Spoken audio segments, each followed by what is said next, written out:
Hello বন্ধুরা, good morning সবাইকে। তোমরা সবাই কেমন আছো? আশা করি ভালো আছো।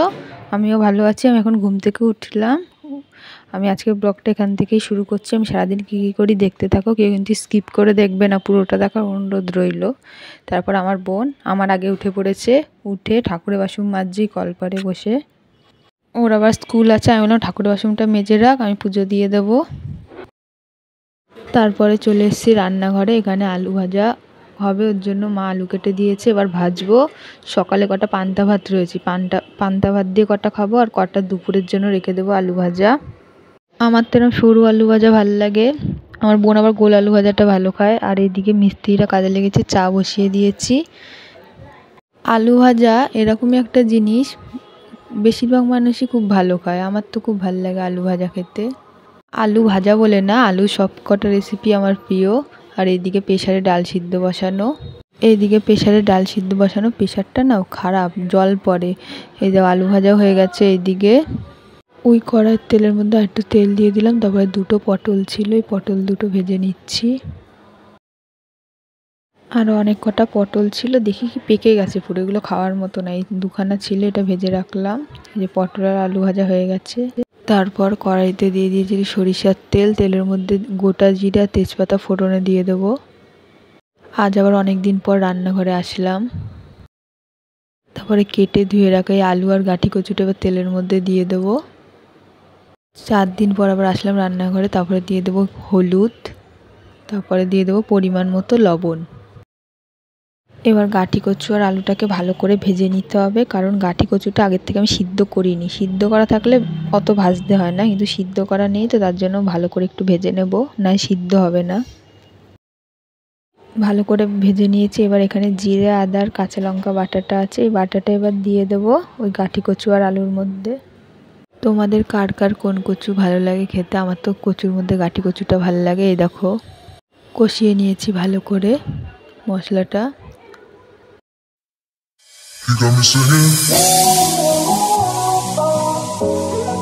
তারপরে আজকে একটু বেশি করে জল দিয়েছি গাঁঠিটা সিদ্ধ হওয়ার মতো।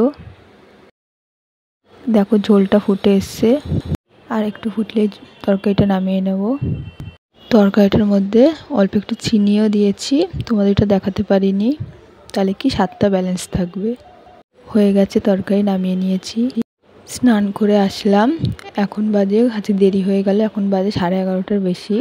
এবার পুজো দেব আমি। বোন তো ঠাকুরের বাসন মেজে রেখে গেছে, পুজোটা দিয়ে নিই। এই দেখো পুজো দিয়ে নিয়েছি। আজকে সাদা ফুল পাইনি, মানে পাইনি বলতে কেউ যায়নি, দেরি হয়ে গেছিলো, তো তার জন্য তুলতে যায়নি এই বাড়িতে। তাই গাঁদা ফুল আর জবা ফুল দিয়ে পুজোটা দিয়ে দিলাম। সাদা ফুল না দিলে দেখবে আসনটা ভালো লাগে না দেখতে, যতই তুমি যাই ফুল দাও না কেন, সাদা ফুলের আসনটা ফোটে বেশি। শুভ দুপুর বন্ধুরা, দুপুরে খেতে বসে পড়েছি। আজকের মেনুতে আছে গাঁঠি কচু আলু দিয়ে তরকারি, আলু ভাজা আর পেঁপে দিয়ে মুগ ডাল। ডালটা দারুণ হয়েছিল খেতে আজকে। তারপর খেয়ে দিয়ে মা বাজার থেকে বাতাবি লেবু এনেছে। এই বাতাবি লেবু মাখা তো আমার দারুণ লাগে, আগেও আরেকদিন এনেছিল। আমাদের না বাজারে সেরকম পাওয়া যায় না, অনেক দিন পর আজকে আবার পেলো, নিয়ে এসছে। তো লেবুটা কেটে নিই আগে। এই লেবু কাটারও অনেক ধরন আছে, আগে তো আমি জানতাম না, আগে আমি খোসাটা কিভাবে কেটে দিতাম, বাজে লাগতো। তারপরে একদিন আমাকে একজন বলেছে লেবুটাকে মানে ফুলের মতো হয়ে যাবে, খোসাটা মানে বেরিয়ে আসবে, এরকম চারি সাইডটা গোল গোল করে কেটে নিই আগে। তোমাদের কার কার বাতাবি লেবু মাখা ভালো লাগে খেতে কমেন্ট করবে, আমার তো খুব ভালো লাগে। এই দেখো এবার এরকম আলগা এরকম টান দিলে বেরিয়ে আসছে, কি সুন্দর খোসাগুলো, আর দেখতেও কত ভালো লাগে না, ফুলের মতো, মানে ফুলের পাপড়ির মতো বেরিয়ে আসছে।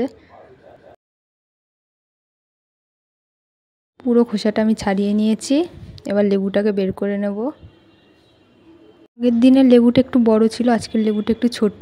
এই দেখো তারপরে লেবুটাকে আমি বার করে নিয়েছি। আজকের লেবুটা পুরো সাদা কালার, লাল না, কিন্তু খেতে মিষ্টি ছিল।